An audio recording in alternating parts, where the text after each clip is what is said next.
What is up guys, it's your boy Solheim here, back with another Dragonflight gold farming video. So I've been on a quest lately to try to find some Dragonflight gold farms to show you guys, some of which that I haven't showed you previously, and also test out some of the ones that we have done in the past, but see if they're still worth doing. And in that quest I have actually stumbled upon a couple of new farms. Well, they might not be technically brand new, people are definitely doing them, and this is just one that I personally haven't done, and I kind of want to make a video about so you know about the farm itself. It is very similar to one we have done in the past, and we're talking about an awakened earth farm. So this video and the farm will be relevant as long as the farm itself does not get nerfed and awakened earth is worth farming for. So for example, right now the prices of awakened earth is 400 gold each, and by farming here right now you can expect to make 35 to 45,000 gold per hour, maybe more if you have like an elite group setup, but I'm always basing my videos on just having regular people. Like, you just make a group, you invite anyone who signs up as long as they play in the right class. Now some groups for this farm right here will require you to have a high DPS output, and those are the ones that I qualify as elite groups, which are claiming to make 60,000 gold per hour from the farm, which is absolutely decent right now, especially with the price crash we had this week. 60,000 gold per hour is above decent if you ask me, but personally I made about 35 to 40,000 gold per hour from the farm, and I want to show you guys everything you need to know about the farm itself, the location, and exactly the setup, professional setup, and so on as well.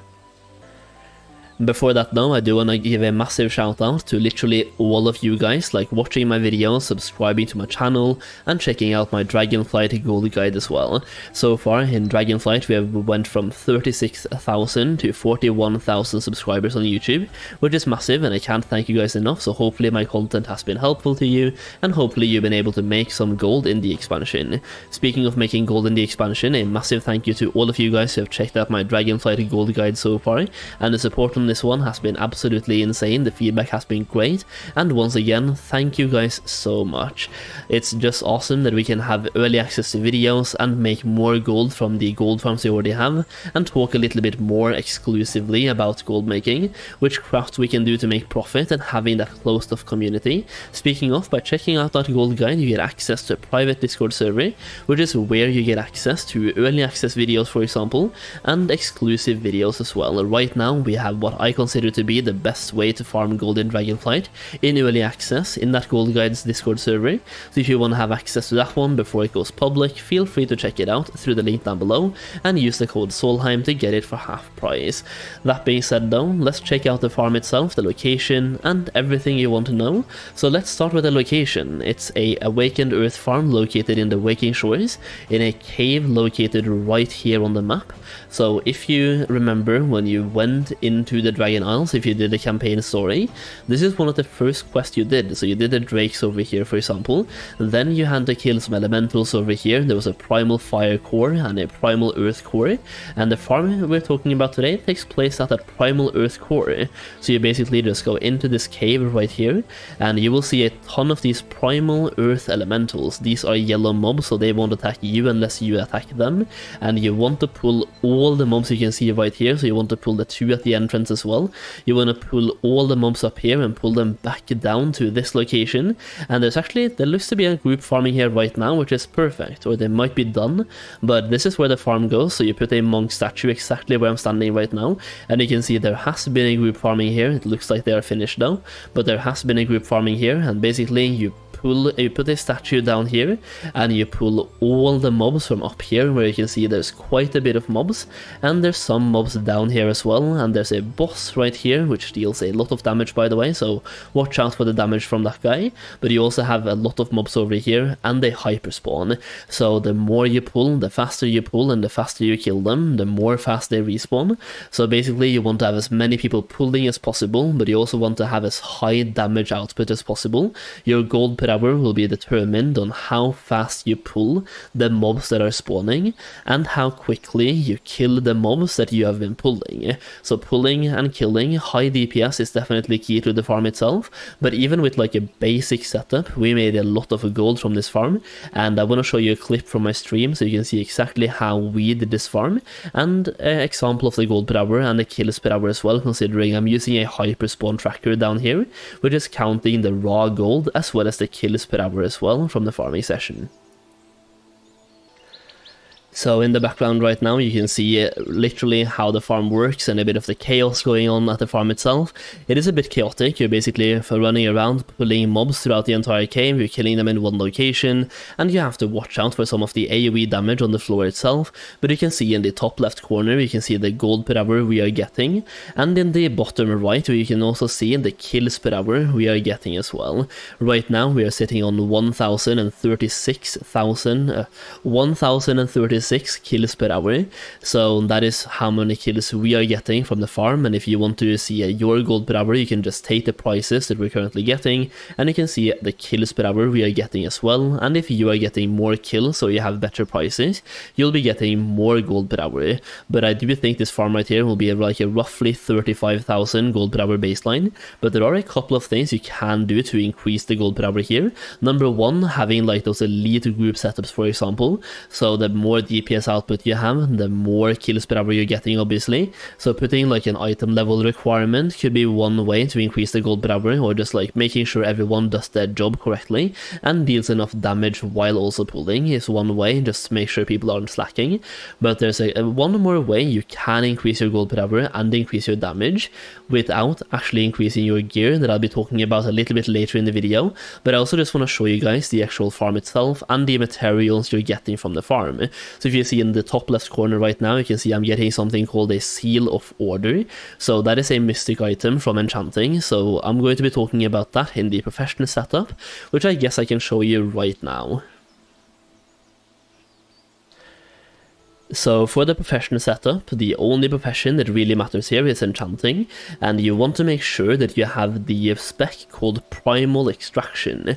This will increase the amount of rousing elements you're getting while farming elemental. So this one is a must-have. It will drastically increase the amount of rousing earth you're getting from the farm, and considering this is a rousing earth farm, that's the main material you're farming for.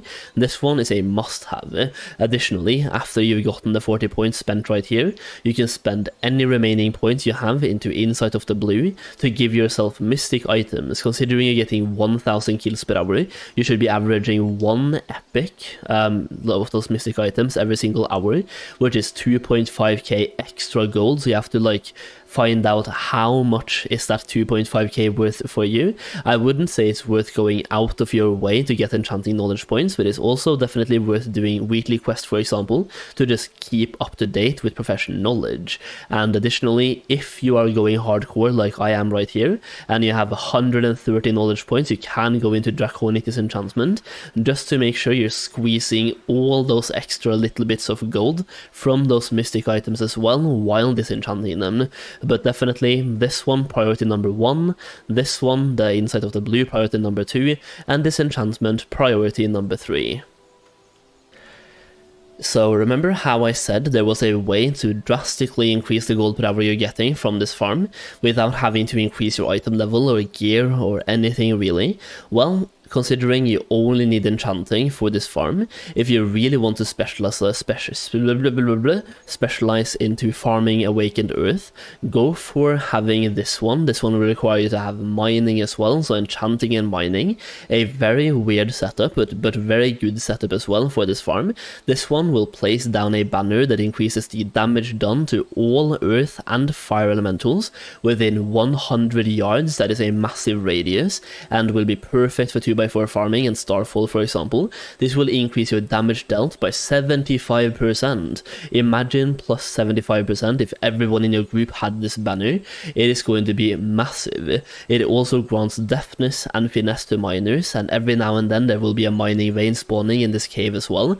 So having enchanting and mining in this example is going to drastically increase your gold per hour. And imagine if everyone had this one.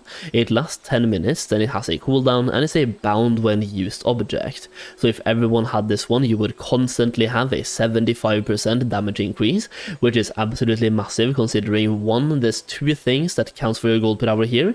That is how fast you're pulling things and how fast you're killing things. So increasing your kill time by 75% is a massive boost to that gold per hour. So consider getting mining if you really want to go for this farm and you want to go as what am I trying to say? Go as hard as possible. It only requires one skill in mining, so all you have to do, for example, I have tailoring right now.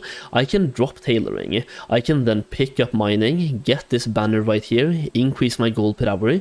Just by picking up mining, then I can drop mining again and re-pick up tailoring. And the good thing is, when you drop a profession and pick it back up, all your specialization points will stay exactly the way they are. The only bad part is that you have to skill up again, but for example, skilling up tailoring costs you about 1000 gold, so you're dropping 1000 gold to get a 75% damage boost. And if everyone in the group had this banner, the efficiency will be increased by a lot. And yeah, that's pretty much it for today. Bit of a long video, but I wanted to explain everything about the farm, the location, the specialization setup, and talk about those banners as well, because they're really being slept on. Not a lot of people even know they exist, so hopefully those of you who stayed until the end of the video at least know about those banners, and maybe now you can start setting up an elite Awakened Earth farming group where everyone are using those banners. Either way, I hope you enjoyed the video. If you did, please consider dropping a like down below, and if you want more Dragonflight content, make sure you're subscribed through that button down below as well. Click the subscribe button basically. Either way, thank you so much for watching, and I'll see you again very soon.